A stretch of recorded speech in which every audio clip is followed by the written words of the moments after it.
Rafael, un gusto Ustedes, ¿cómo conocerte. andan todos? Acá estamos con Pablo, Qué conversando con bueno. él, haciendo un poco la previa, y yo le decía que en el tema de los derechos humanos es un tema que viene mucho más atrás que la propia dictadura.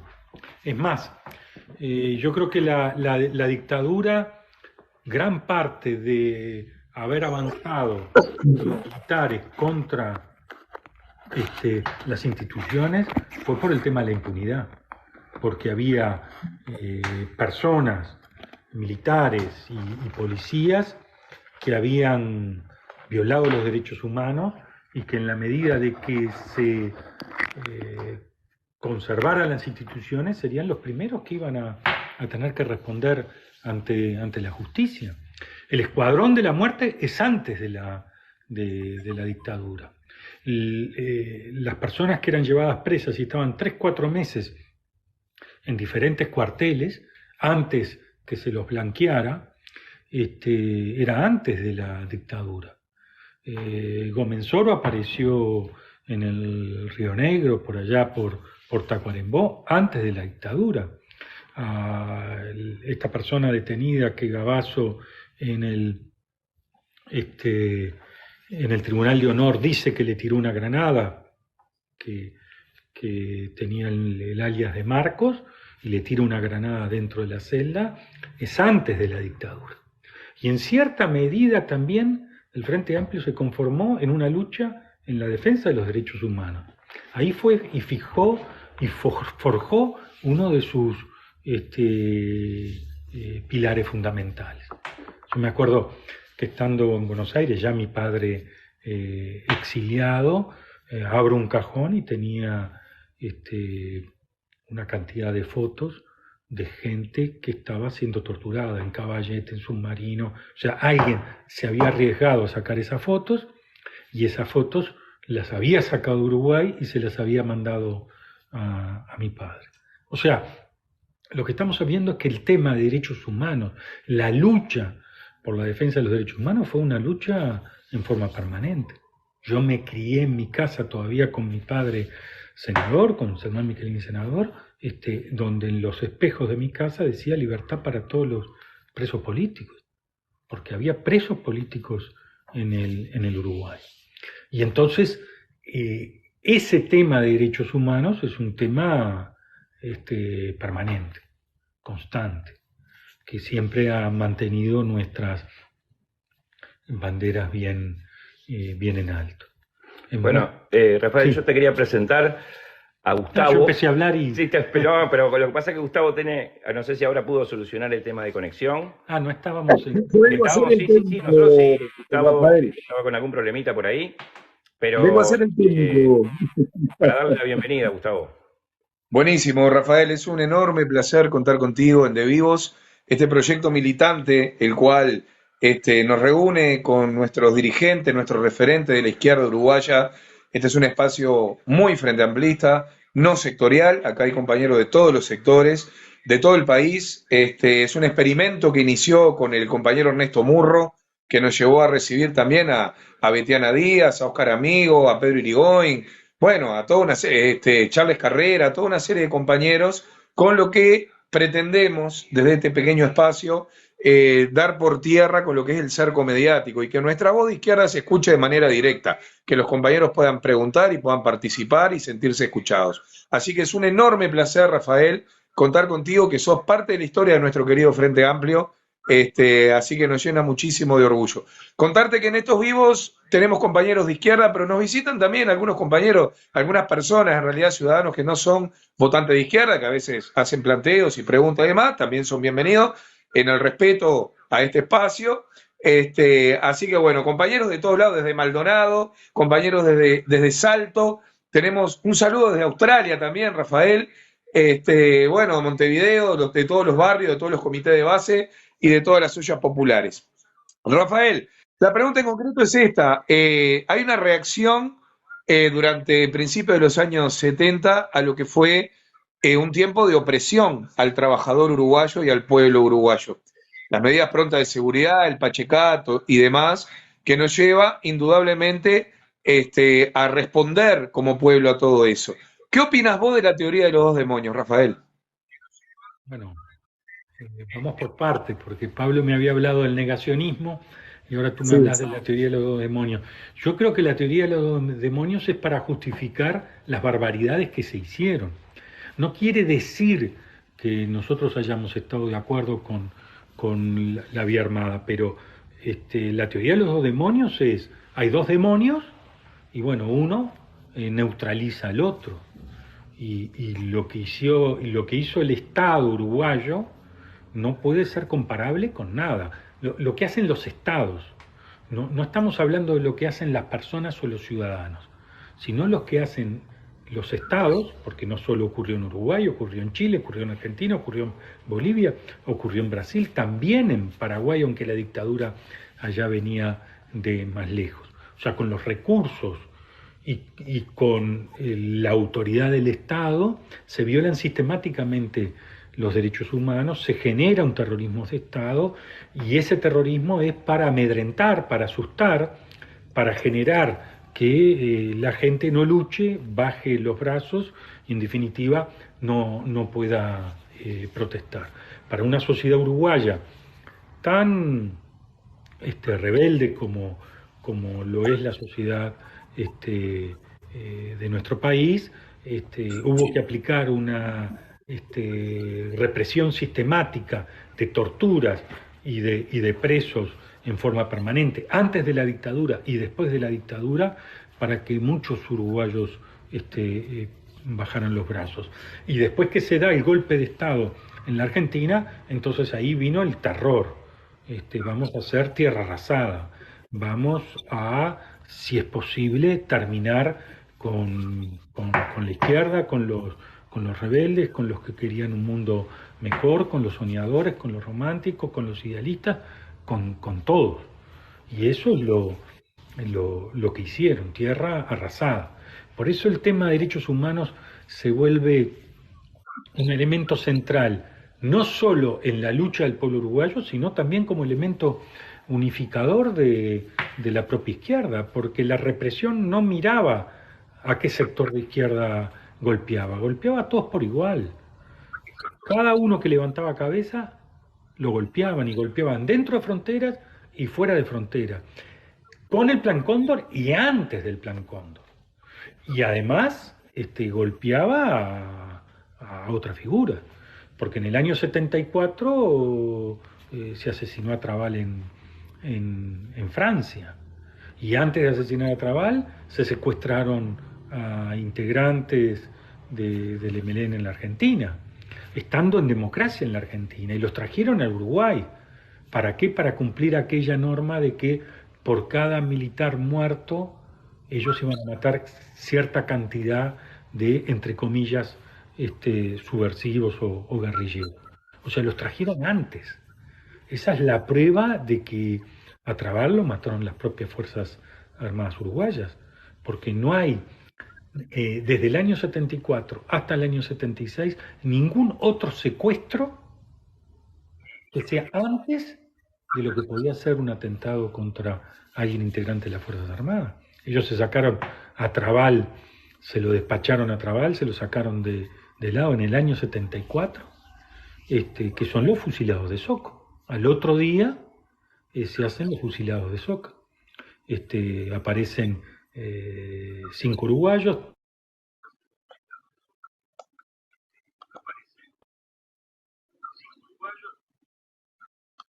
De diciembre, de personas que habían sido secuestradas 30 días antes en la Argentina. 30 días antes en la Argentina. Y una de ellas estaba embarazada de 4 o 5 meses. Por lo tanto, podemos decir que el asesinato no es de 5 personas, sino que es de 6. La represión al pueblo, el terrorismo de Estado, que tuvo sus diferentes variantes.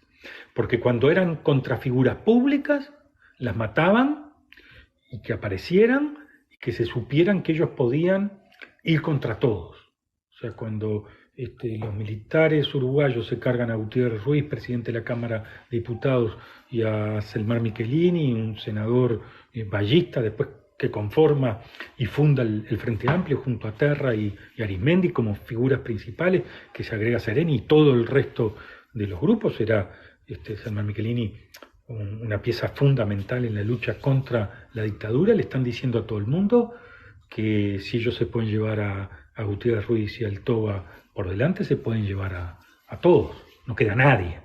Y por otro lado, la desaparición sistemática, o sea, vengo, te secuestro,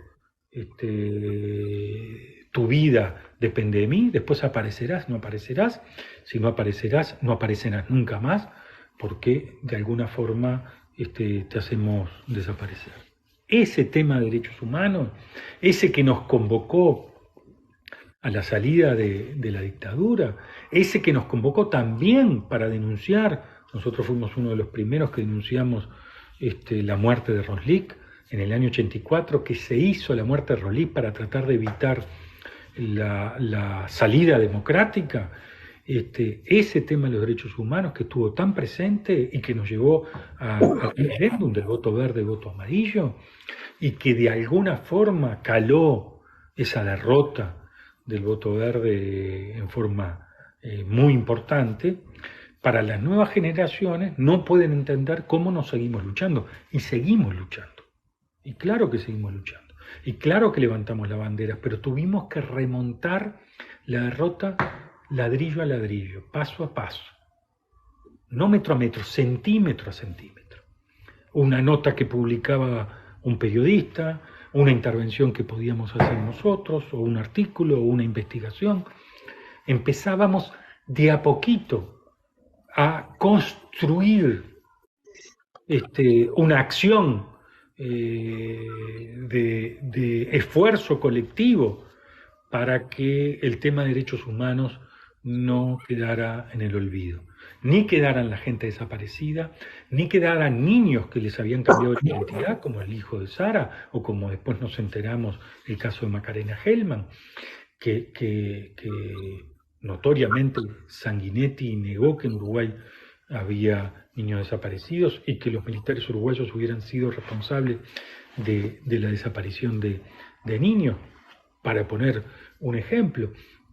O el otro aspecto, que es las cientos y cientos de torturas y de violaciones y de vejaciones que hubo a miles y miles de militantes, hombres y mujeres del Uruguay. Repito, yo lo viví desde siempre. Vi cómo mi padre se fue en el año 74 al Tribunal Russell y denunció en una intervención histórica y una oratoria que Selmar tenía maravillosa, cómo denunció las persecuciones, violaciones, muertes y desapariciones que había en el Uruguay. Termina con aquella frase que su voz no es su voz, sino la de los que no pueden hablar, los que los silenciaron, los que los acallaron, los que ya no pueden estar. Bueno, esa frase final es muy impactante, porque es al final con la frase de la esperanza, de que las cosas se iban a revertir como se revirtieron, naturalmente, con mucha gente que quedó por el camino, incluido Selmar. Pero costó remontar ese partido. Y lo remontó la gente a través de la movilización, a través de la marcha del silencio, a través de esa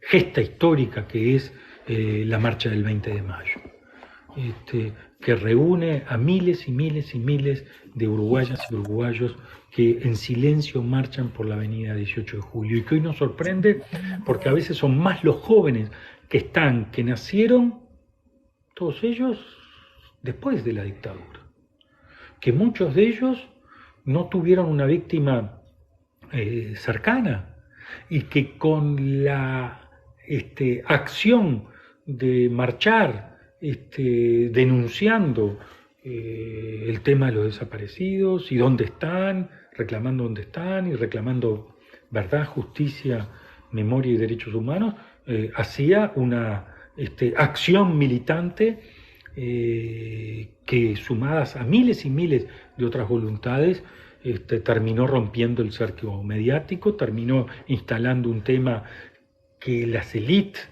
uruguayas querían mirar para otro lado, y que además, agregado con la pandemia, con las intervenciones urbanas, ha generado una emoción cuando uno ve todas las margaritas por todas las calles del país.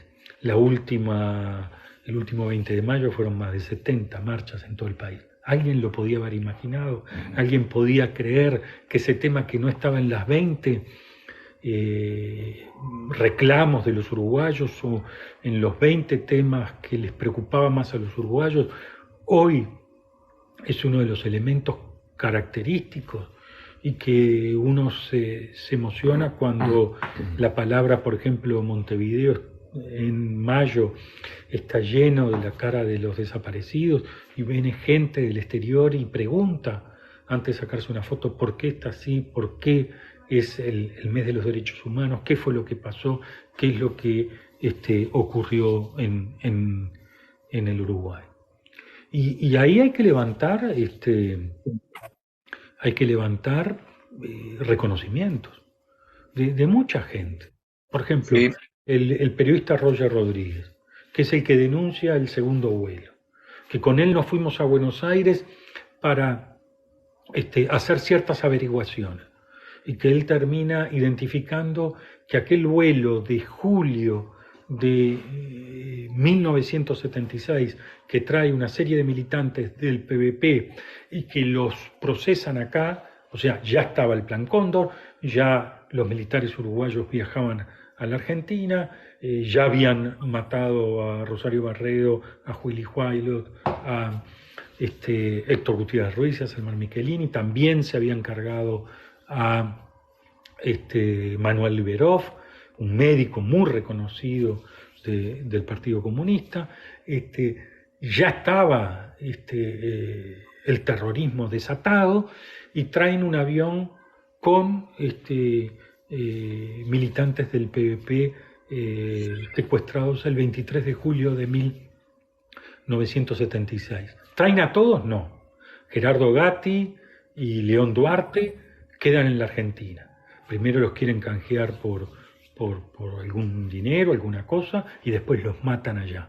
Y el resto los traen acá y hacen aparecer lo del Yalesusi y toda esa patraña. Esa puesta teatral.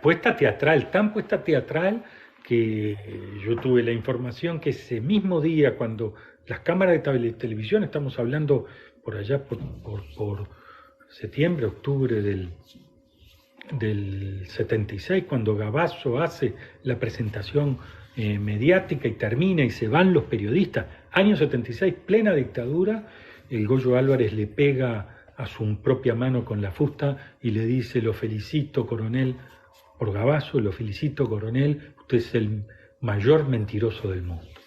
Y Gavazo se tiene que callar porque está frente a un general. Ellos mismos sabían que todo eso era una patraña y era una mentira.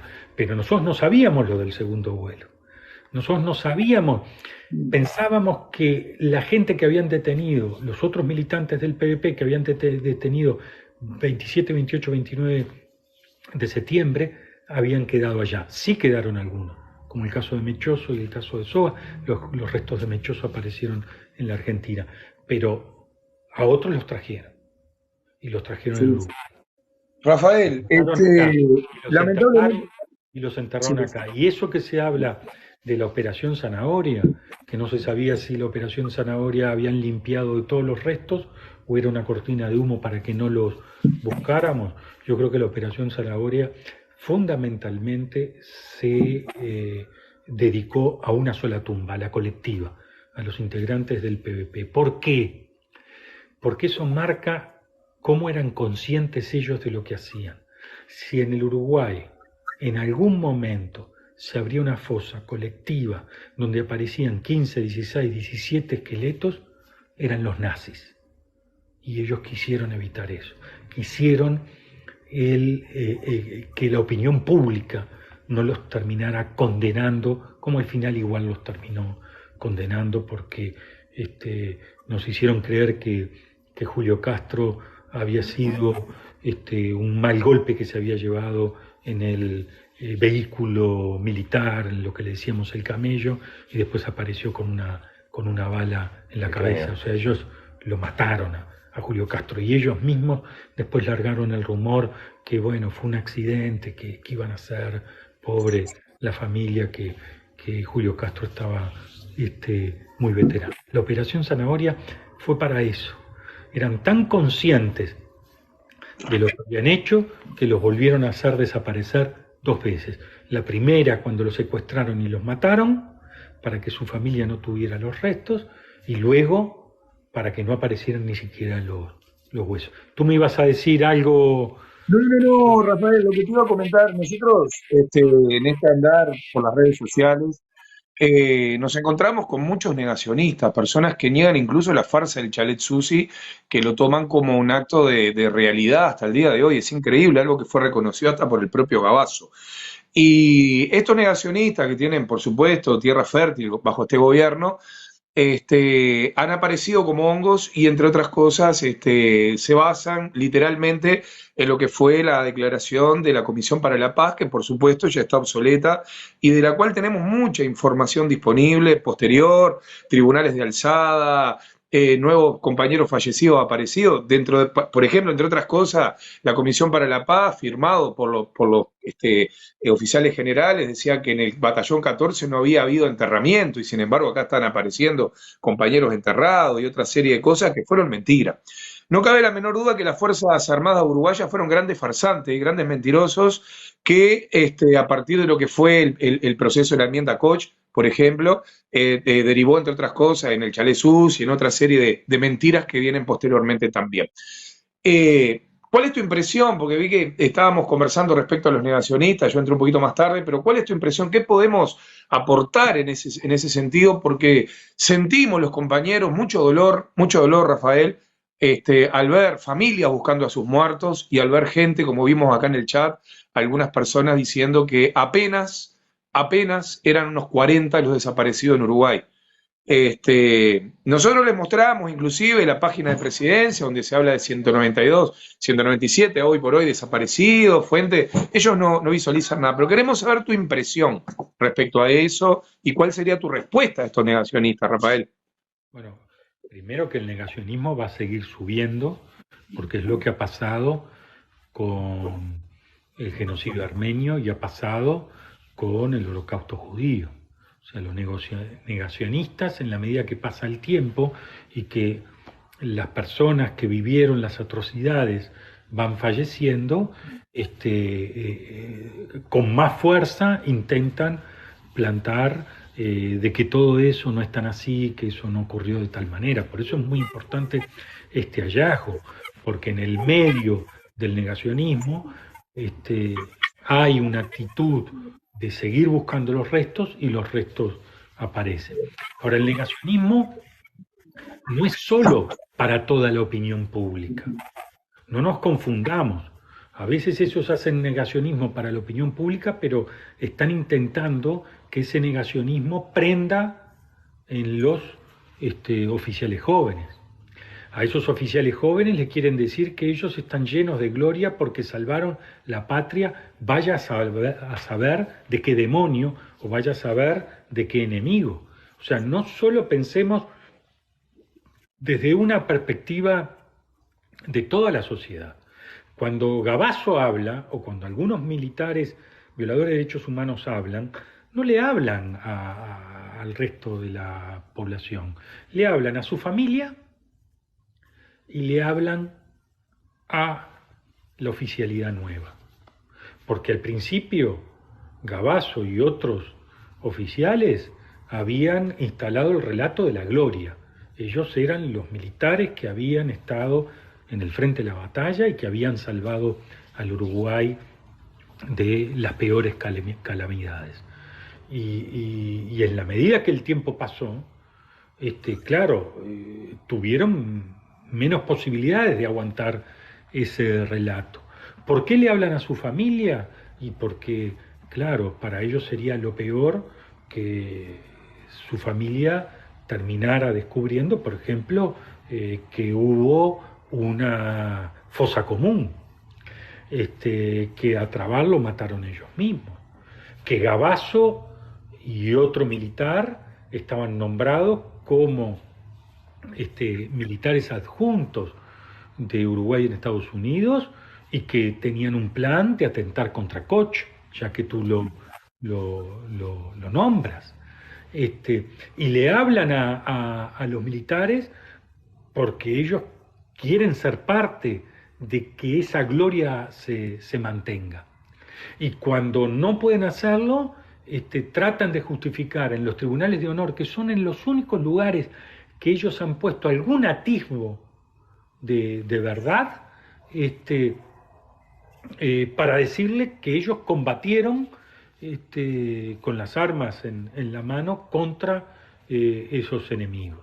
Y a pesar de ello, al final tienen que admitir, por ejemplo, que le tiraron a una persona que estaba indefensa, que estaba encerrada, que estaba presa, que estaba en una celda, una granada para ver qué era lo que pasaba. Hicieron de la práctica de la tortura un elemento sistemático, no solo para sacar información, sino para amedrentar a la gente, para que cuando esa persona hablara con los familiares estuviera físicamente y sobre todo moralmente destruida. Entonces, el negacionismo no es un negacionismo solo tratando que la sociedad niegue, y por supuesto si lo pudieran hacer, serían victoriosos. Y cada marcha del 20 de mayo nosotros afirmamos ese aspecto de memoria. Reclamamos verdad, reclamamos justicia, pero ese aspecto de memoria y de nunca más terrorismo de Estado. Pero también el negacionismo intenta calar en los nuevos oficiales. Y ahí tenemos una deuda. Tenemos una deuda, yo no digo desde el punto de vista político, desde el Frente Amplio, que sí la tenemos también. Les digo, de los ciudadanos, hombres y mujeres de este país, que tenemos que poner especial hincapié en la formación de los nuevos oficiales. Hay que construir un nuevo relato, el relato verdadero, el relato de lo que ocurrió. Yo tengo una anécdota que cuando fui al Calen, que me vino a ver el general Pereira, Óscar Pereira, a pedirme que fuera al Calen a tener una intervención. Me acuerdo que había venido con un edecán, yo en ese momento era senador, estamos hablando antes del año 2005, creo que eso era en el año 90, si no me equivoco era en el año 96, y yo le pedí que el edecán se quedara. El general había venido sin uniforme, el edecán estaba con uniforme, y le dije, ¿qué es lo que quiere, general? Y dice, no, que usted venga, y yo voy a hablar de esto. Le dije de todo lo que iba a hablar. No sé para qué me dice que vaya a hablar, porque yo voy a hablar de todo esto. Y me dijo, por eso quiero que venga, para que le diga a la nueva oficialidad cómo fueron los hechos. Y me acuerdo que fui al Calen, hice una larga intervención, después hubo preguntas, algunas insidiosas y otras bien, y uno me dijo, un oficial que estaba de particular, pero se presentó como un coronel, me dijo, no se engañe, senador, que nuestro silencio no significa que se comparta lo que usted cree que es su verdad. Le dije, es cierto, verdades puede haber muchas, pero hay una verdad piso, que las personas desaparecidas, en el momento que las asesinaron, estaban detenidas e indefensas. Y ustedes lo saben. Ustedes son conscientes que esas personas detenidas no murieron en ningún enfrentamiento. Esas personas estaban desarmadas, estaban detenidas, algunos ya con semanas de siendo torturadas, y las mataron y hicieron desaparecer sus restos cuando estaban indefensas. Y eso caló en hondo en los que estaban escuchando, el coronel no me replicó, porque sutilmente les transmití que al estar indefensas habían actuado con cobardía.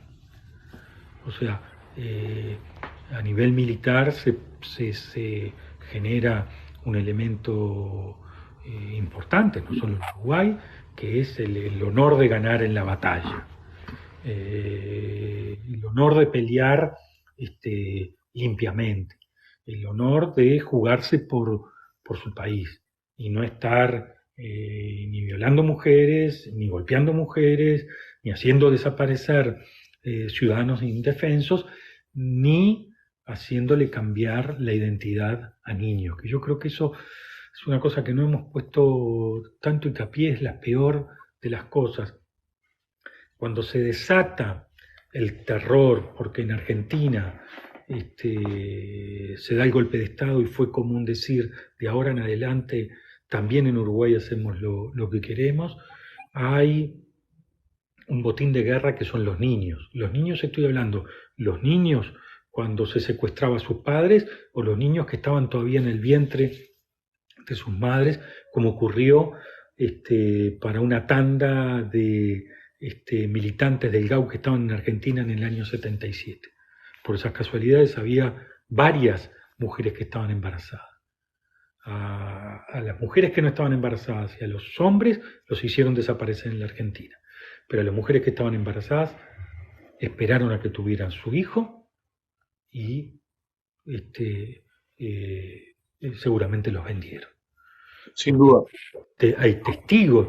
No en el año 76, en el año 76, cuando desaparece Simón, en el año 76 ellos se sacaban a los niños de encima, los dejaban en casas cunas, hospitales. Así ocurrió con Simón cuando hicimos la investigación, bueno, que tuve el honor y el orgullo de participar y de hallar a Simón.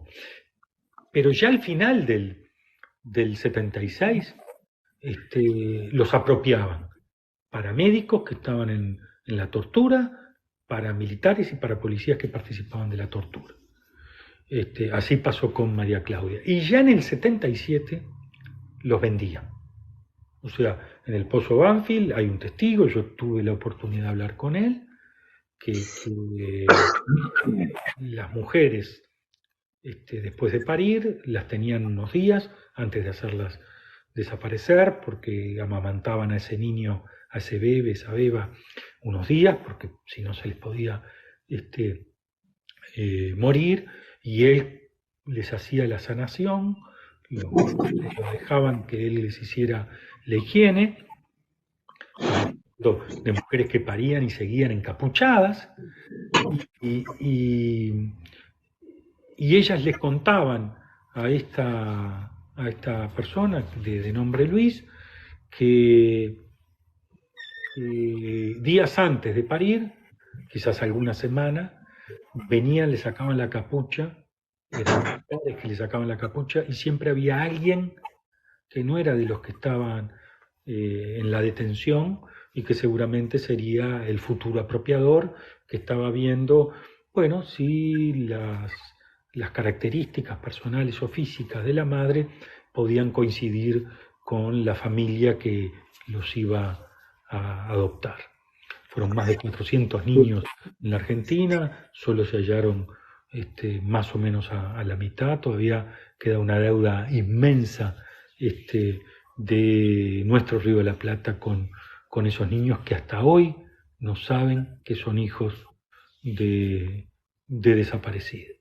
Entonces, vaya si hay que luchar contra el negacionismo, porque es contrastar de que ellos eran la gloria a que ellos eran los nazis. Y entonces, claro que a ellos no les gusta y tratan que el negacionismo permee en la sociedad uruguaya, pero sobre todo permee también en la oficialidad joven. Rafael, ¿por qué tenemos que afirmar que acá en Uruguay tenemos 197 desaparecidos? Porque el tema que surge mucho acá en las redes es que hay gente que afirma que solamente acá en Uruguay desaparecieron 23.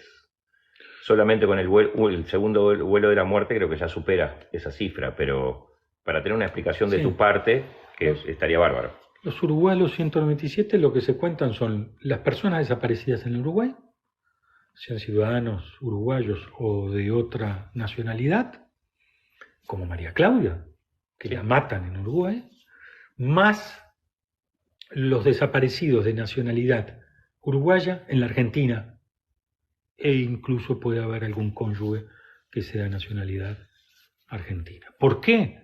Porque el Plan Cóndor permitió que las fuerzas represivas chilenas, bolivianas, paraguayas, brasileras, argentinas y uruguayas pudieran actuar extrafronteras. Por eso los vuelos que traen a los militantes del PVP vivos y el segundo vuelo que los trae ya para asesinar. Hay testigos, se sabe cuál fue el avión, se sabe cuál es el día, se sabe a qué horas llegaron. Hay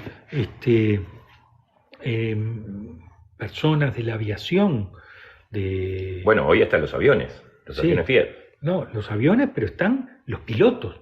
Los pilotos que dijeron, sí, yo ese vuelo traje, me dieron la orden de traerlo, no sabía qué traía, pero traía personas. Y traía personas de la Argentina. No todos vinieron de esa forma.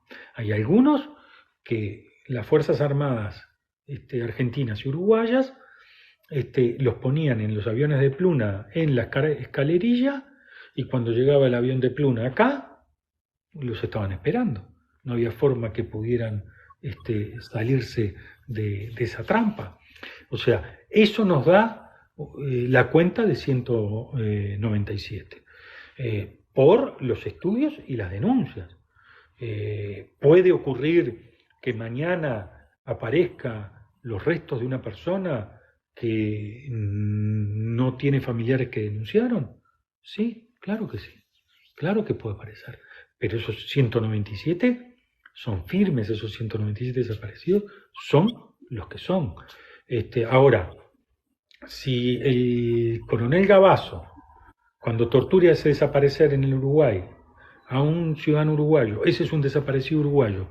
Ahora, cuando lo trae de Argentina y lo hace desaparecer acá, pero lo secuestró en la Argentina, ese no es un desaparecido uruguayo, no sé de lo que estamos hablando. Inclusive, ¿no? Cuando Gavazo y bueno, los dos más nombrados, ¿no? Tanto Gavazo como el pajarito Silveira, la intervención que hacían en Buenos Aires, no solo de traer personas, sino de desaparecer personas en Argentina. Y de detenciones. Y de detenciones. Y de tener los centros clandestinos.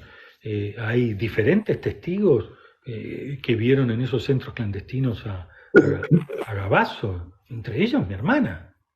Sí, más lejos, ¿no? Entre ellos yo mismo, porque allá por finales de diciembre del 76, Gavazo llega en un Falcon blanco con otro militar, yo creo que eran tan impunes que ni siquiera estaban armados, golpean la puerta de mi casa, hablan con mi madre y yo sé que yo en ese momento tenía recién cumplido los 18 años, era verano, estaba solo con un pantalón, y fuimos a la puerta de casa a ver a mi hermana Margarita y a Raúl Altuna, su ex marido, en el cual pudimos hablar con ellos, con Gavazo ahí.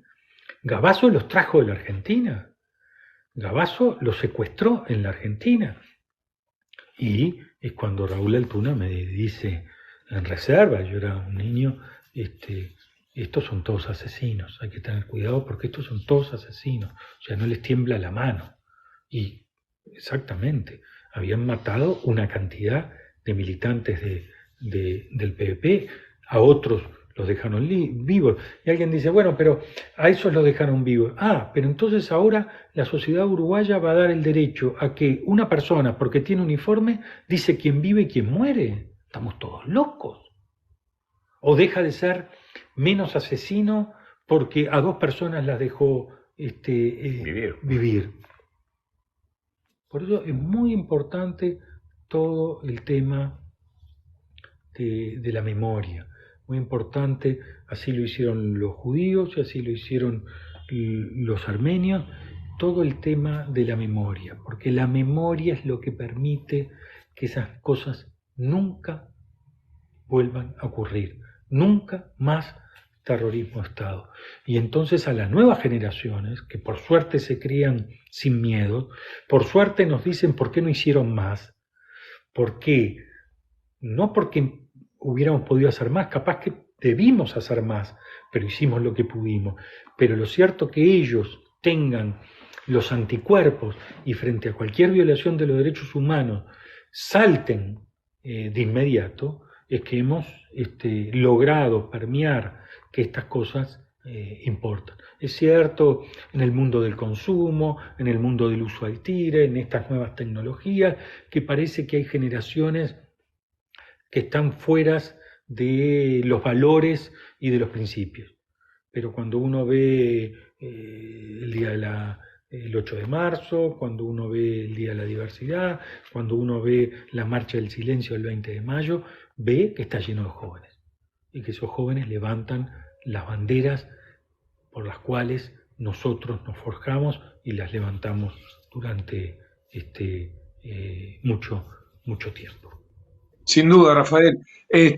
Bueno, en cuanto a todo esto, nosotros tenemos muchos compañeros que están acá en el chat que fueron torturados y presos en distintas etapas de la dictadura, compañeras que estaban mandando saludos, una comentaba que estuvo con tu hermana en Punta de Rieles, otra que estuvo, bueno, compañeros que han estado, varios de los que están en el chat, presos, torturados, despojados y hurtados también, que eso es algo que no se nombra muchas veces, pero el patrimonio de los presos, por supuesto que iba en modo de hurto al patrimonio de los militares que muchas veces hacían los procedimientos, cosa que no es menor. Mucha historia familiar, reliquias de familia que se perdieron en las arcas militares que bueno, se constituyeron en aquel momento como ladrones, aparte de asesinos también. Nosotros, en cuanto a lo que tú decías... Una ley para eso, ¿no, Gustavo? Sí. Una ley diciendo que en cualquier caso que las Fuerzas Armadas consideraran que eso podía ser de utilidad para el gobierno actual, el gobierno de facto, se podían sustraer sin ningún aviso previo. Sin duda que actuó el botín de guerra y sin duda que ellos iban por los bienes y por los recursos materiales.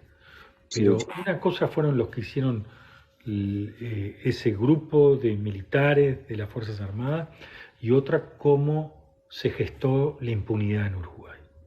La impunidad va más allá de ese grupo de coroneles y generales que dieron el golpe de Estado y que después apretaron el acelerador para reprimir a los ciudadanos y ciudadanas uruguayas generando el terrorismo de Estado. La impunidad se gestó en más de una ocasión y a la salida de la dictadura la volvieron a construir. Y en vez de enfrentar a esa banda, repito, de represores, pero que también, como tú dices, eran ladrones o se apropiaban del botín de guerra, le hicieron el caldo gordo. Porque yo entiendo que en ese momento, como se habló, se dijera, bueno, vamos a hacer un corte y vamos a juzgar a los que tienen delitos de sangre. Pero si hay un soldado que hizo un plantón, bueno, es difícil comprobarlo, difícil tener pruebas. Bueno, vamos a hacer justicia con las desapariciones, con los asesinatos, con los delitos de sangre. Por supuesto que reducía en cierta medida a los represores, pero se daba una señal muy clara que no iba a haber impunidad. Y sin embargo se empezó a construir un relato, sobre todo por el presidente de la República en ese momento, Julio María Sanguinetti, de que la paz estaba por arriba de todo, incluido de la justicia. Y que ya ni siquiera eran los casos de delitos de sangre, no iba a haber un solo caso. Y se construye la ley de caducidad. Y deja de lado los delitos económicos, porque las Fuerzas Armadas decían, no, nosotros no nos metan con delitos económicos. Y dejan los delitos fuera del país. Y dejan los delitos antes del 27 de junio del 73. Y sin embargo, cada vez que se presentaba un caso por delitos fuera del país, por delitos económicos, por delitos antes del 27 de junio, como eran las muertes y desapariciones de lo que era cuestión de la muerte, el Escuadrón de la Muerte, que fue antes del 73, Sanguinetti le ponía la firma de que eso estaba dentro de la ley de caducidad. A tal punto que cuando hago la denuncia sobre los hechos que el general Balestrino, integrante de la dictadura, pero que después lo echaron y que estuvimos conversando con él, me dio una serie de testimonios y una serie de aspectos, y presentamos de que en determinados cuarteles había restos humanos, ya no era para juzgar a los responsables, sino para que el Estado se haga cargo de los restos y entregarle a los familiares de las víctimas.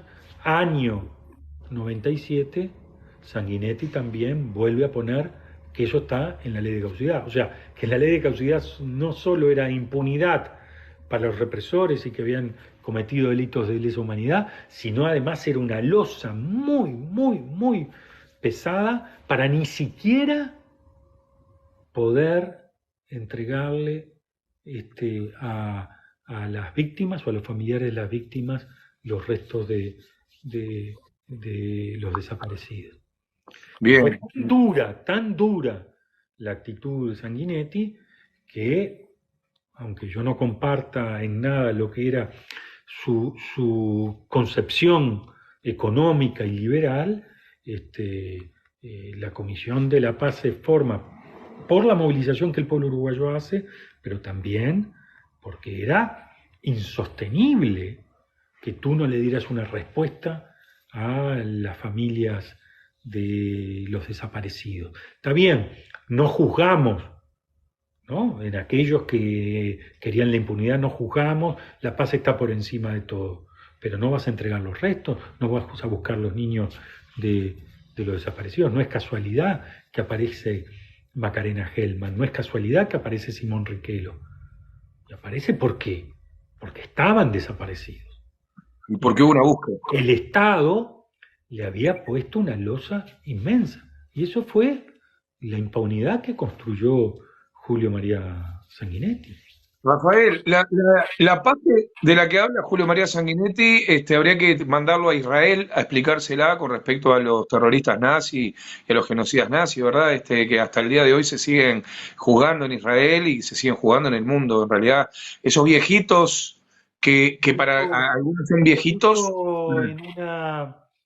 En un homenaje a la AMIA, que fuimos una vez, me invitaron, yo estuve, y después se hizo una cena y había un judío importante, y además por su vestimenta y las joyas o los relojes que tenía, se veía que era de una posición económica muy, muy cómoda, muy, muy importante.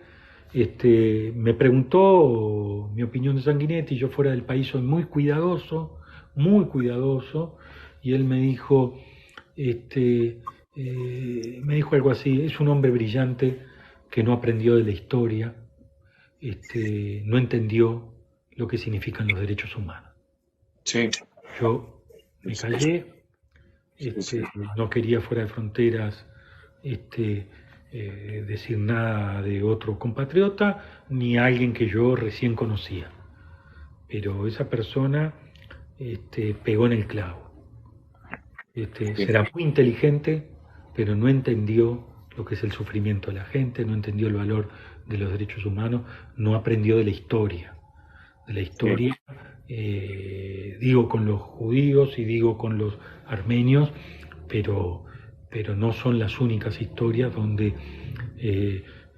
la gente, las víctimas, o los familiares de las víctimas, o las familias levantan su voz, que al principio nadie escucha, al principio no se siente, al principio es como que no ocurriera, y un día explota, un día está presente ante todos nosotros. Perdón que te corté, pero cuando hablaste de Sanguinetti, por favor, Rafael. Pablo, querido, no sé qué te parece, porque tenemos compañeros que están como locos para subir a saludar a Rafael, están desesperados, y compañeros que tienen una historia también compartida con Rafael y con la historia reciente de Uruguay y demás, que creo que es el momento para, bueno, nada, hacerle un lugar a estos compañeros. Pongan en el chat de dónde están escribiendo, saludamos a los comités de base, a las ollas populares que están funcionando, de qué país, de qué localidad, de qué barrio están escribiendo, están participando de este vivo. Estamos en 28.000 me gusta, Rafael, que, bueno, nada, tenemos un ranking en el cual viene primero Betiana Díaz, segundo viene Charles Carrera, así que, bueno, nos queremos ir con Rafael, por lo menos con 90.000 me gusta, ¿eh? Es un tema que lo amerita. Pero no es para competir, uno cuenta lo que vivió. Vamos a pedir a los compañeros. Sí. A la puerta de mi casa, Gabazo trajo a mi hermana y a Raúl Altuna. O sea, no, lo viví yo. Sí, yo creo que esto vale la pena. Vivía en Buenos Aires y estaba allá radicada. Sí. Yo creo que esto vale la pena que lo escuchen todos los compañeros. Vamos a pedirle a todos los que están en el chat compartir en su grupo de WhatsApp, compartir con otros compañeros para que vengan a escuchar esta historia. Marita, bienvenida. Hola, buenas noches. Hola, Rafa. Hola. Yo fui quien te contacté el otro día y en realidad sabrás que no tengo ninguna pregunta, tengo la historia más que clara. Solo quería agradecerte que estés con nosotros desasnando a mucha gente que todavía, pasados 50 años, no saben bien qué es lo que pasó, y los negacionistas que por supuesto ponen muy mal a toda la colectividad del Frente Amplio. Además de eso quería decirte, y te voy a sacar el puesto, mono, que te están mirando desde Soriano, desde Brasil. Sí, pero para un poquito, te vamos a subir al final para que leas toda la lista completa, Marita. Ah, perfecto, porque tengo pedidos. Vamos a pedir a los compañeros que vayan poniendo, que Marita va a ir anotando y al final del vivo nos va a leer de qué localidad, de qué barrio, de qué ciudad, de qué país. Tenemos compañeros en todas partes de América Latina, de Europa, de Asia, de todas partes, de Oceanía inclusive, que están participando, Marita. ¿Tenemos alguien más, Paulín? Sí, dame un segundito. Estoy con... ¿Cómo no? No te olvides que estoy con el teléfono de costado. Pero esto es la evolución, esto es para la NASA, Esto es Rafael. Tecnología del futuro, Gustavo. Esto es producción en el momento. Daniel, querido, bienvenido. Hola, ¿cómo andan? Buenas noches. Saludos, Michelini, ¿cómo andás? Bien, por suerte muy bien, un gusto. ¿Andás bien? No, ya nos conocemos, viejo amigo. Nos conocemos, muchos nos conocemos. El arquitecto de 33 del Ministerio de Transporte y Obras Públicas. Lo que pasa es que ¿Acordás? No te ve. Bueno, pero está. Tanto barullo en este teléfono que... Un placer que estés en el vivo. Yo no te voy a preguntar nada porque conozco toda la historia, pero me alegra que estés ahí y que los compañeros puedan entender un poco más de historia de las cosas que pasaron. Evidentemente, sos un elemento de... Yo más bien era más amigo de Felipe que tuyo, ¿no? Pero considero que esa familia ha pasado muy mal. Por lo tanto, uno como ex presidiario y defensor de los derechos humanos, considero que lo que está en este momento en boca de ciertos legisladores, si se le puede llamar legisladores, porque este es su día, no sé si te acordás, en el tema de lo que manifestó ahora, da asco, y en el tema de Cerro Largo con el intendente Villanueva Saravia, te acordás que él era el fiscal, ¿no? Estaba metido en ese tema de todo algo, y ahora viene a decir las barbaridades, no sé si lo escuchaste lo que dijo los otros días. Así que quisiera que me dieras una reflexión de eso. Te saludo y ya dejo espacio para otro compañero. Buenas noches y que pasen bien. No te voy a hacer ninguna reflexión de su vida, no voy a gastar en un solo segundo, pero te voy a contar una anécdota con mi hermano Felipe, que éramos tan unidos. En el año 73, allanan, yo tendría 15 años, mi hermano Felipe 13, mi casa era muy grande, nosotros éramos 10 hermanos, allanan, papá ya estaba exiliado en Buenos Aires, allanan la casa donde estamos viviendo, mientras los milicos van viendo papeles en el escritorio de mi padre, que también lo usaba mi hermano Selmarcito, Chicho, que terminó al final exiliado en París, con mi hermano Felipe, en los cuartos de atrás, donde estaba mi hermano Selmar, Chicho, nosotros sacábamos papeles por la ventana, con los milicos adentro, en el escritorio de mi padre adelante, sacábamos por la ventana y después yo se los tiraba, porque nos subíamos a través de un galpón a la azotea y los mandábamos para la azotea. Con 13 años y con 13 años Felipe y con 15 años. Y después cuando nosotros íbamos a llevarle los paquetes a mi hermana Margarita y Eli, que estaban presas, cuando alguna no la dejaban, no la sancionaban y no le dejaban entrar el paquete, con mi hermano Felipe, ese paquete, o el de Margarita o el de Lisita, le íbamos poniendo a las otras madres de presos las manzanas en uno, las tangerinas en otro, las bananas en otro, y cuando llegábamos en esos 2 metros que era la cola en el cual tú llevabas el paquete, ya la bolsa de Margarita o de Lisita que no dejaron entrar ya estaba vacía. Y siempre teníamos con Felipe una frase: volver a empezar. Y cuando en el año 2011 se da que el Parlamento no vota la anulación de la ley de caducidad por un voto frente amplista, no importa de quién, pero un voto frente amplista, que no votó la ley, anular la ley de caducidad, Felipe estaba muy bajoneado. Y me vino a ver y me dijo, bueno, pero esto no se puede más. Estábamos en una situación de crisis.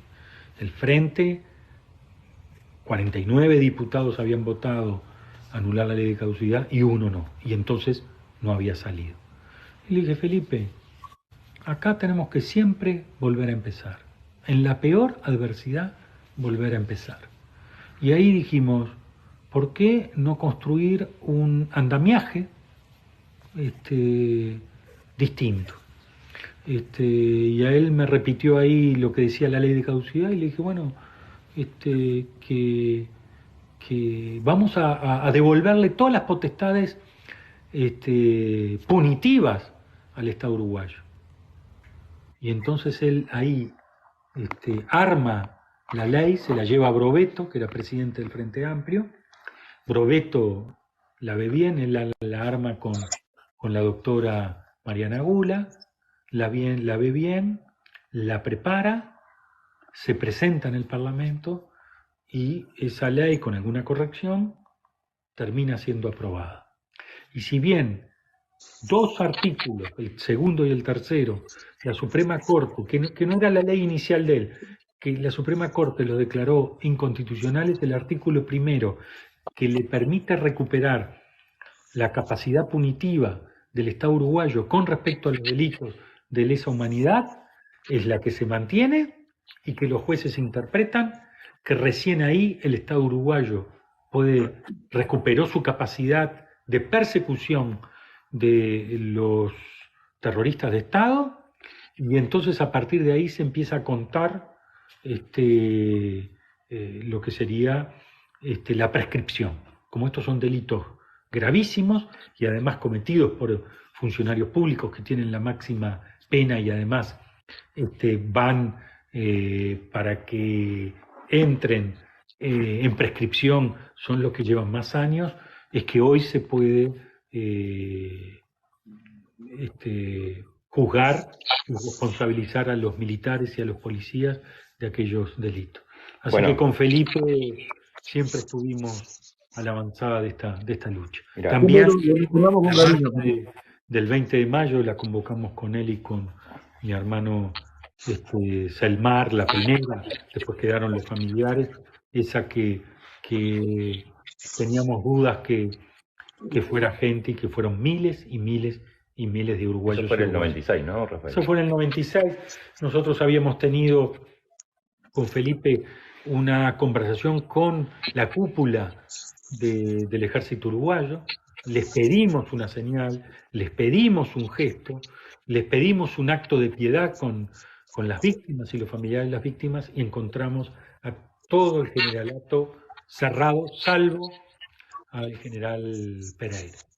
El general Pereira, que no estuvo en esa reunión, pero que fue los que dejó por escrito, espero que un día se conozca esa carta, dejó por escrito que había que tener una actitud de reconocer lo que estaba pasando. No se olviden que del otro lado de la orilla, en Argentina, estaba el comandante en jefe Martín Balsa, que había sido un héroe de Malvinas y que había pedido perdón por los actos cometidos por el ejército y por las Fuerzas Armadas argentinas, y que fue ovacionado por esa actitud en el estadio de River cuando un día fue a ver a su cuadro en Argentina. Y como los militares se cerraron, otra vez Sanguinetti, en vez de ponerse en comandante en jefe de las Fuerzas Armadas y decir de ninguna manera acá tiene que haber gestos, dijo, no hay gestos. Y entonces tuvimos una actitud de empezar a movilizar. Y con mi hermano Selmar, del Chicho, de Francia, con Felipe, siempre teníamos eso, y ahí hay una ocurrencia que para mí fue realmente una genialidad por el respeto a las víctimas, y también para que todo el mundo pudiera marchar sin que nadie impusiera su consigna sobre las otras, marchar en silencio. Y esa marcha en silencio fue increíble, porque fue la primera. Me acuerdo que nosotros llegamos muy temprano con mi madre, y yo le dije, ¿vendrá alguien? Y ella me dijo, vamos a estar todos, quédate tranquilo, vamos a estar todos, y me acarició como cuando yo era un niño. Y yo me quedé tranquilo. Después tuve la oportunidad de preguntarle a mi madre si cuando me dijo que íbamos a estar todos, ella, Felipe, yo, Sereni y otros más, o si íbamos a estar todos, era que íbamos a estar todos esos miles de uruguayos que estuvieron, y uruguayas que estuvieron ahí. Son de esas anécdotas que a uno le quedan, pero que a mí me tranquilizó porque estaba con mucha ansiedad de qué era lo que iba a pasar en esa marcha. Bueno, mira, acá tenemos a un compañerazo que se llama Ernesto, que es de Roche. Buenas noches, Ernesto. Buenas noches. Bueno, primero que nada, agradecerle a Rafael, agradecerle a Pablo, agradecerle al Mono, por supuesto, porque creemos que es importantísimo tener esta conexión con los dirigentes, crear estos puentes para poder charlar y escucharlos. Y nada, en realidad no tengo ninguna pregunta para hacer, sino más bien que una reflexión. Para los negacionistas, para aquellas personas que se dedican todos los días a tratar de buscar información y desmentir la historia, es simplemente decirles que la historia les camina por el lomo. La historia los pasa por arriba. La historia escrita, la historia de los pueblos, no se van jamás se van a poder desmentir. Cuando tenemos una marcha del silencio, cuando miles y miles de compañeros y compañeras están marchando por su dolor, por su memoria y por su justicia, eso lo que logra es devastar tremendamente a estas personas y reafirmar los conceptos que todos tenemos y que queremos seguir luchando por ellos. Mañana no vamos a estar nosotros, estoy seguro que no vamos a estar, pero esos compañeros y esas compañeras y esas nuevas generaciones van a seguir pidiendo por memoria, verdad y justicia, y para que nunca más haya terrorismo de Estado. Así que desde acá, desde Rocha, un fuerte abrazo, arriba a los que luchan, y vamos arriba, gurises, que esto la pelea siempre está, la lucha siempre está. Un abrazo gigantesco a todos los compañeros y a todas las compañeras. Gracias, Ernesto. Como siempre, muy amable. Bueno, Rafael, nos estamos juntos con los compañeros recordando las diferentes marchas del silencio a las que hemos todos participado, como la última que fue épica. Realmente el recuerdo permanente a Luisa Cuesta, buscando a su nevio, ¿no? Permanente, y el mensaje que nos dejó de que, del mismo modo que ellos se van sin dar información, nosotros vamos quedando generaciones nuevas, van quedando gurises que van tomando esa bandera y van tomando el reclamo de saber dónde están, ¿verdad? ¿Dónde están? ¿Qué reflexión nos queda con respecto a todo esto, Rafael? ¿Qué tenemos que hacer? ¿Cómo sigue? ¿Cuál es el mensaje a la sociedad? ¿Qué tenemos que hacer los militantes para apoyar esta búsqueda? ¿Para qué lado tenemos que ir? Esa es la pregunta que nos hacemos todos acá, ¿no? Queremos estar con ustedes y queremos apoyarlo y queremos saber cuál es tu reflexión para poderlos acompañar. No, la primera cosa, que por más que estemos en un momento en el cual el tema de derechos humanos no lo pueden tapar, no lo pueden ahogar, no lo pueden callar, no bajar los brazos. Esa es la primera cosa. En el mismo momento que bajemos los brazos, es en el mismo momento donde el negacionismo nos va a ganar terreno. O sea que hay que seguir luchando. La lucha siempre tiene que ser con movilización. No hay lucha sin movilización. Que penetre, que se empodere la gente de esa lucha. Segundo, hay que seguir buscando los restos. Si hoy el gobierno actual busca los restos, es porque hemos penetrado en la sensibilidad del conjunto de la sociedad. Y lo hicimos sin banderías políticas. Por eso hay que tener mucho ojo y mucho cuidado de que no aparezca la tentación de que una bandera esté por encima de otra o que una juventud marche con otra. Esto es sin banderías políticas, porque es una política superior, que es la defensa de los derechos humanos. Mañana tal grupo, tal partido, tal sector, tal organización podrá o no estar a la altura de las circunstancias, pero los principios, la búsqueda de la verdad, pelear por la justicia, permanentemente construir la memoria y levantar la bandera de nunca más terrorismo de Estado, tiene que estar presente y tiene que estar viva, tiene que ser viva eso. Por lo tanto, vuelvo a repetir, hay que contribuir si se sabe algo, si se tiene información, no hay que bajar los brazos, hay que seguir luchando, hay que seguir movilizando y hay que tomar un compromiso aún mayor si nos toca la responsabilidad de gobernar, desde la educación de los oficiales hasta una búsqueda más sistemática de dónde pueden estar los desaparecidos. Le digo a ustedes, quizás porque alguna gente después se va, un solo dato, un solo hecho, quizás curioso, quizás sorprendente, como fue que una persona que agarró lo que es el centro clandestino de Bacacay, en Argentina, y dijo, pero ustedes están buscando mal, porque esta calle se renumeró. Entonces, al renumerarse, quedaba a 4 cuadras más allá, cruzando las vías el ferrocarril argentino. Cuando lo traen a la numeración anterior, estaba en los fondos de Orletti, en los fondos de Automotora Orletti. Vaya si todavía hay que leer una y otra vez los testimonios, los juicios, la información, porque una sola elemento nos puede hacer variar y nos puede dar con la verdad, como es cuando vuelvo a nombrarlo a Felipe, mi hermano, porque estaba presidente de la Comisión de la Verdad, que dijo, bueno, hasta ese momento se buscaba en función de la información que hacía llegar la gente o también algunos soldados retirados. Ahora vamos a ir cuadrícula por cuadrícula. Y así se halló a Bleier y así se hallaron estos restos que todavía no se pudieron identificar, de ir sector por sector. En el batallón 14, en un perímetro que vamos, es tedioso, es aburrido, imagino para el que todos los días está con la máquina, pero es el que nos da la certeza que no va a quedar palmo sobre palmo hasta que los encontremos a todos. Hasta que todos las víctimas del terrorismo de Estado podamos entregar a su familia.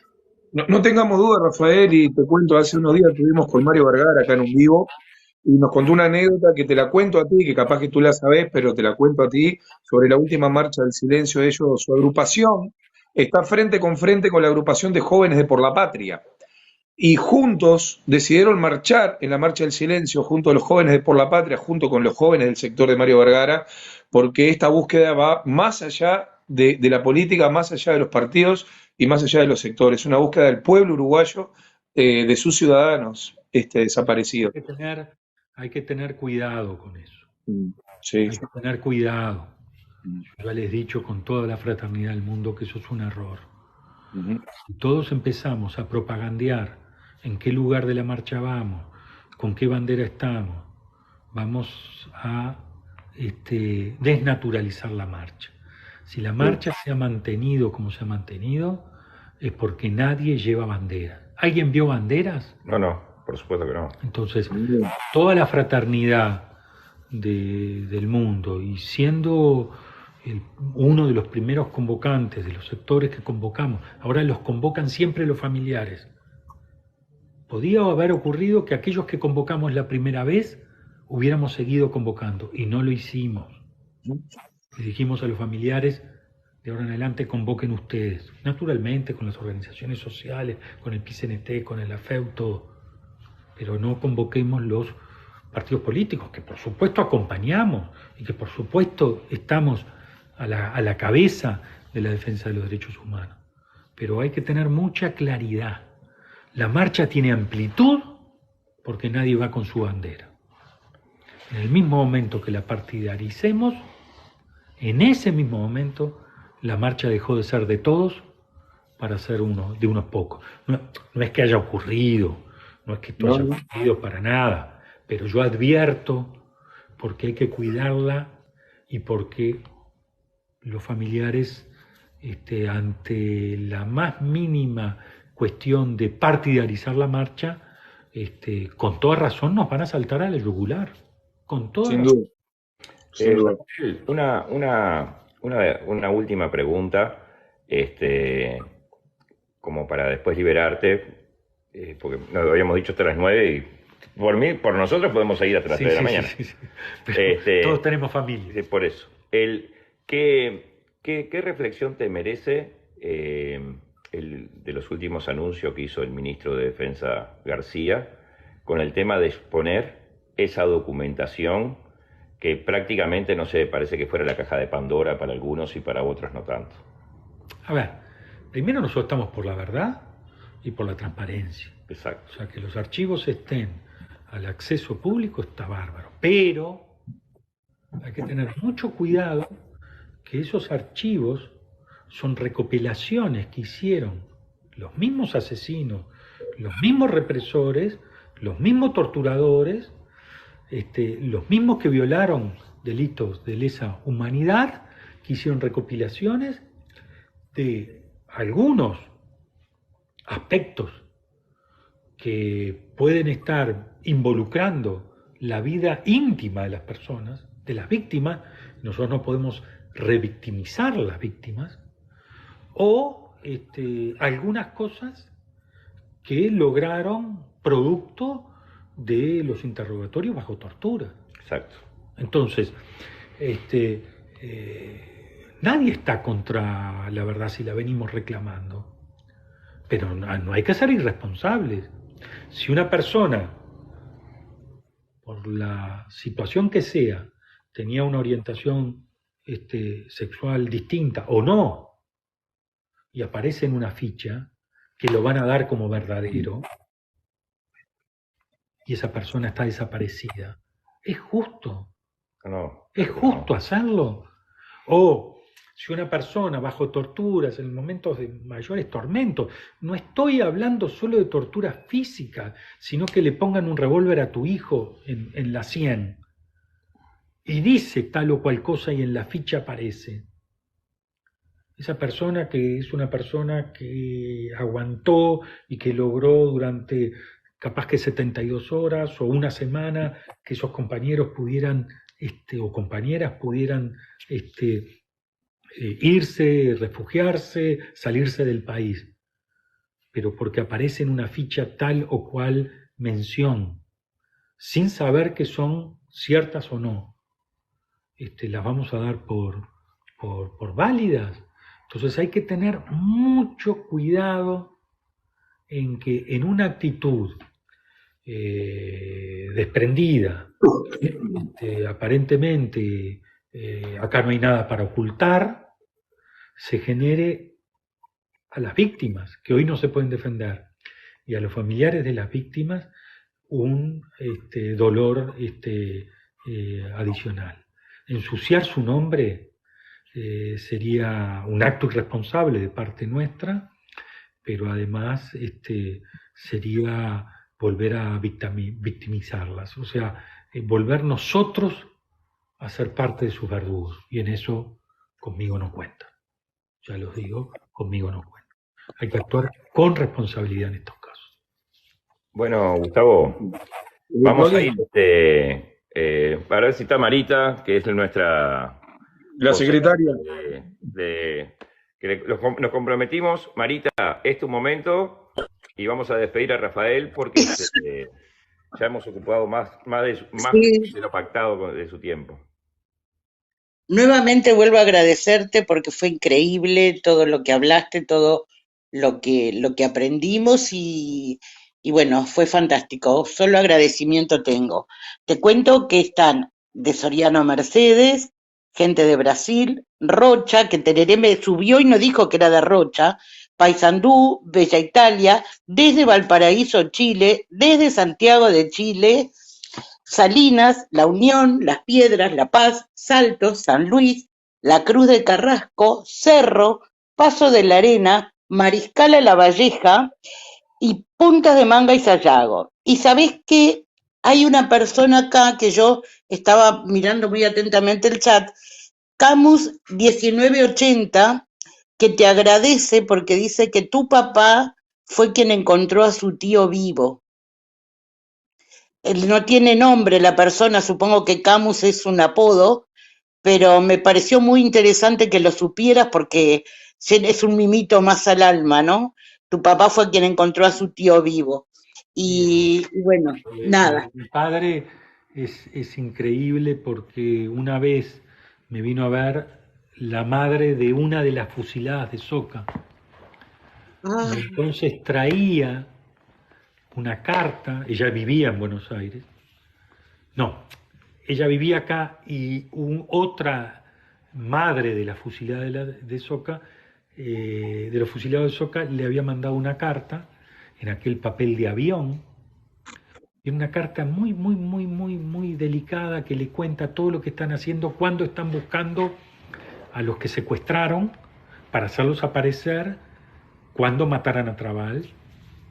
Y entonces en un momento dice, y acá vamos comisaría por comisaría, con Selmar Michelini que me está ayudando. Y yo imaginé a mi padre yendo comisaría por comisaría en la Argentina, porque todavía no podíamos creer que ellos hubieran secuestrado para traer al Uruguay esas personas y después mandar a unas personas a matar a Trabal. Y entonces me lo imaginé a él con una actitud solidaria, comisaría por comisaría en Argentina, para tratar de averiguar qué había pasado con su hija. Y bueno, esas son las cosas que a veces con el tiempo se van a perder, pero que hacen que las mujeres y los hombres de este país que han dado todo y que quedaron capaz que en el camino y pagaron con su vida su lucha, es que los hace más héroes, son los imprescindibles que siempre se habla. Sí, Bueno, muchísimas gracias. Un gran abrazo para Rafael, un gran abrazo, un gran placer, compañero, poder charlar contigo de parte de toda esta sala, todos estos compañeros. En estos momentos hay 93 personas mirando el vivo, pero han pasado miles en este rato, porque hay gente que está un ratito, se va, otro ratito se queda, van y vienen. Estamos con casi 70.000 me gusta, lo que significa que hay un gran apoyo popular, Rafael. Así que bueno, de parte mía, Pablín, cierro por acá con un gran abrazo a Rafael, a toda la gente que está en la sala, a los compañeros de todos los comités, de todas las ollas populares, sobre todas las cosas, y todo el agradecimiento a este gran compañero Rafael Michelini en acompañarme. El agradecimiento es mío y dentro de unos meses me gustaría conversar también con ustedes y con la gente que lo sigue, cómo nos tenemos que preparar para la victoria. No hay nada más importante que la victoria. No ahora ustedes tendrán otros que hablamos sobre el tema de derechos humanos, negacionismo, todo, eso está bárbaro, pero cómo nos tenemos que preparar para la victoria. Dejemos pasar un par de meses y nos volvemos a juntar. No hay nada más importante que la victoria de la izquierda en este país, el progresismo. Bueno, Gustavo, hay que, como siempre, ¿no? Agradecer que gracias a toda la barra esta que apoya toda esta locura que hemos iniciado contigo, siempre el apoyo, las ganas, el que acompañen esta nueva forma de comunicación. Digo que sin ellos tampoco esto tendría andamiaje, ¿no? Y por supuesto a Rafael, que un fenómeno, nos recibió acá en su casa, le estamos quitando tiempo de su familia, y él, pese a una agenda muy ajustada, igual se hizo un tiempo para compartir este momento con nosotros que vale la pena destacar, ¿no? Así que bueno, un fuerte abrazo para todos, nos estamos viendo el día jueves y gracias Rafael, muchísimas gracias, hasta la victoria, compañero.